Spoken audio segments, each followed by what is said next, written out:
Jean-Pierre Mercier, bonjour. Bonjour, bonjour. Nous sommes à Bordeaux, nous Oui. sommes le mardi 22 octobre 2019. Nous sommes au consulat général du Sénégal, ici à Bordeaux. Jean-Pierre Mercier, vous avez produit un livre, une sorte de cartographie des tirailleurs sénégalais. Jean-Pierre Mercier, qu'est-ce qui vous passionne sur l'histoire de ces tirailleurs sénégalais? Qu'est-ce qui fait que vous vous investissez pour cette mémoire-là? Alors c'est, oui, je ne passais pas du tout à l'origine à ce lien avec le Sénégal. Et surtout penser à ma mère, hein, qui a toute sa vie, jusqu'à presque à la veille de sa mort, parlé de soldats sénégalais avec qui elle s'était liée d'affection en 1940, lorsqu'elle était infirmière de la Croix-Rouge à l'hôpital de Perpignan. Vous dites que c'est celle qui soignait les tirailleurs. Alors, oui, elle soignait sur mort des tirailleurs. Elle ne s'est jamais trop exprimée sur ce qu'elle faisait à l'hôpital, mais surtout, toute sa vie, elle a parlé de Sankaré Sarika. Il y avait un lien très fort entre Sankaré et puis ma mère. C'était un lien amical et affectif qui s'est créé. Et toute sa vie, elle a parlé de Sankaré. Elle disait, je ne sais pas ce qu'il est devenu. Où il est sûrement rentré, récemment rentré au Sénégal. Cette rencontre entre votre mère et ce tirailleur sénégalais, elle s'est passée où et dans quelles circonstances? Elle s'est passée à l'hôpital de Perpignan en 1940. Ma mère ne travaillait pas, était libre. Donc c'était un peu la mode. Une certaine famille de Perpignan, d'une certaine famille, que les enfants soient infirmières. Donc on retrouve ça un peu dans toutes les familles. Aussi bien aux États-Unis, lorsque les Américains vont entrer en guerre en 1943, les familles de Roosevelt, etc., leurs filles aussi dans la Red Cross, hein, et c'est fait partie tout le monde était dans la Croix-Rouge. Voilà.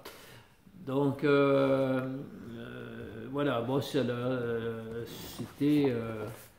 Et puis c'était, je crois, ma mère était une personne de bien. Était une personne de contact, de communication, qui aimait les gens. Hein, je crois que pour soigner, s'occuper des gens, les soigner, etc., je crois qu'il faut aimer les gens. Si on ne peut pas faire ça. Le métier d'infirmière, c'est un métier particulier. Hein, c'est un beau métier, métier d'infirmière. Hein, et c'est ça, ce sont des gens qui se dévouent, qui sont auprès des malades, auprès d'eux, pour qu'ils ne meurent pas, mais qu'ils guérissent et qu'ils repartent sur le bon chemin, du bon pied. Vous dites que votre mère était quelqu'un de bien. Vous parlez des vertus et des qualités de ce milieu professionnel, Oui. les infirmiers. Oui.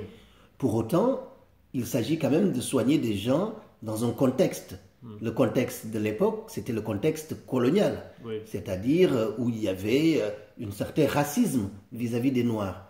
Et ce que je constate, c'est que votre mère était au-delà de ce racisme-là. Ah oui, oui, non, je pense que oui, il n'y a pas de différence. Nous sommes des êtres humains. Hein, soyons jaunes, noirs ou blancs, nous sommes des êtres humains. Hein, et non, je crois qu'elle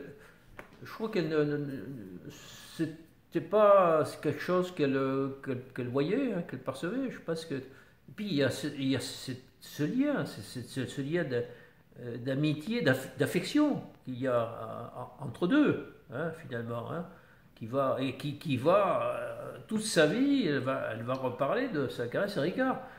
C'est pour ça que je disais à monsieur le consul Abdourahmane Kouatta, si on avait pu faire des recherches au Sénégal pour retrouver la famille Sankaré Sarika, ça aurait été super de retrouver ça. Je suis sûr qu'il y aurait des larmes encore là. Hein.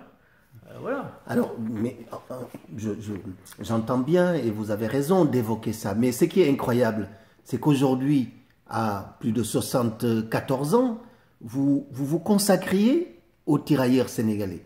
Hein, parce que votre mère vous a entretenu de cette relation et de cette amitié avec un tirailleur sénégalais, vous avez consacré un ouvrage qui est ici, très important, un ouvrage et une sorte de cartographie sur l'histoire de tirailleurs sénégalais.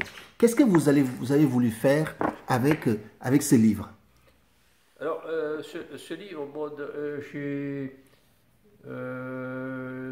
alors, monsieur le consul m'a parlé, c'est venu, parce que monsieur le consul m'a dit, je ne sais pas où sont les soldats sénégalais. Et bon, étant un peu historien amateur, j'aime l'histoire. Et l'histoire, c'est la géographie et l'histoire, ça va ensemble. Malheureusement, ça, ce sont des matières qui disparaissent. Qui disparaissent de l'instruction générale, hein, malheureusement, parce que l'histoire, c'est l'histoire de la vie, c'est l'histoire des gens. Et ça, on est en train de l'oublier.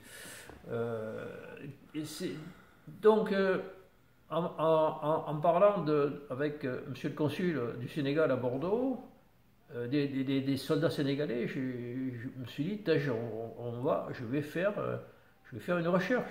En tant qu'historien amateur, je vais faire une recherche, parce qu'il me dit, je ne sais pas trop où ils sont, etc.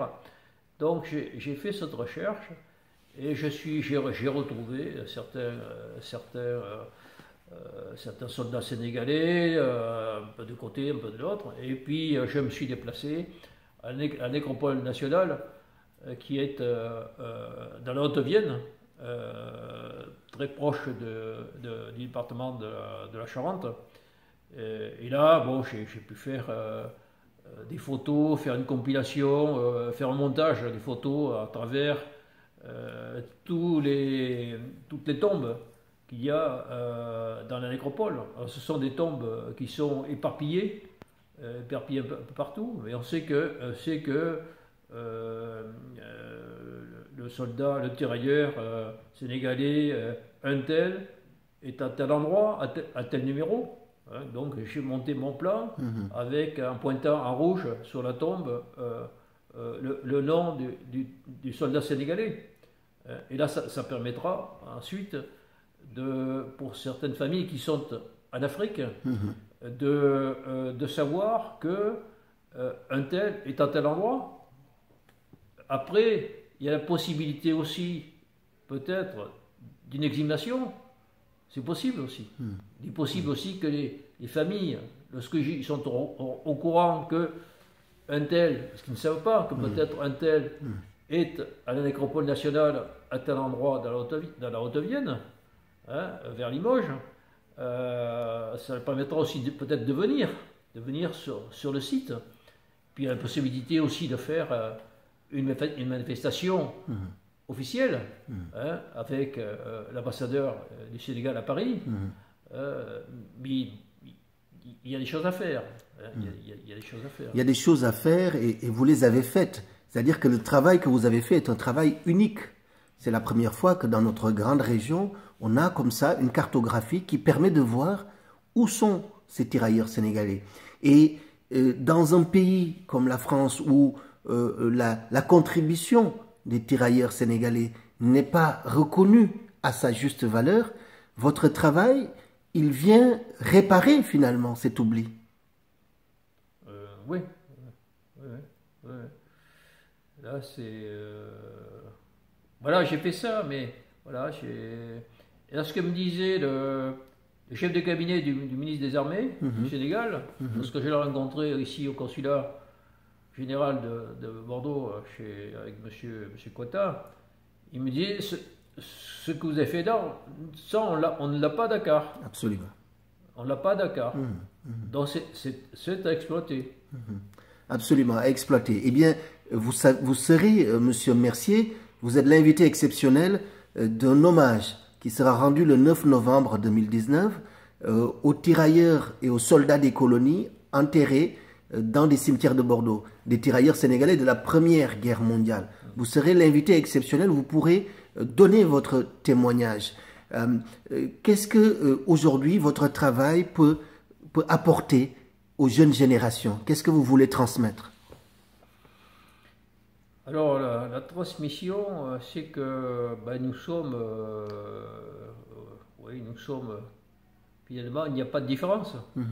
La différence n'existe pas. Nous sommes tous égaux, égalité, fraternité. Hein, c'est ça. Et voilà, bon. Merci beaucoup. Merci, monsieur, merci.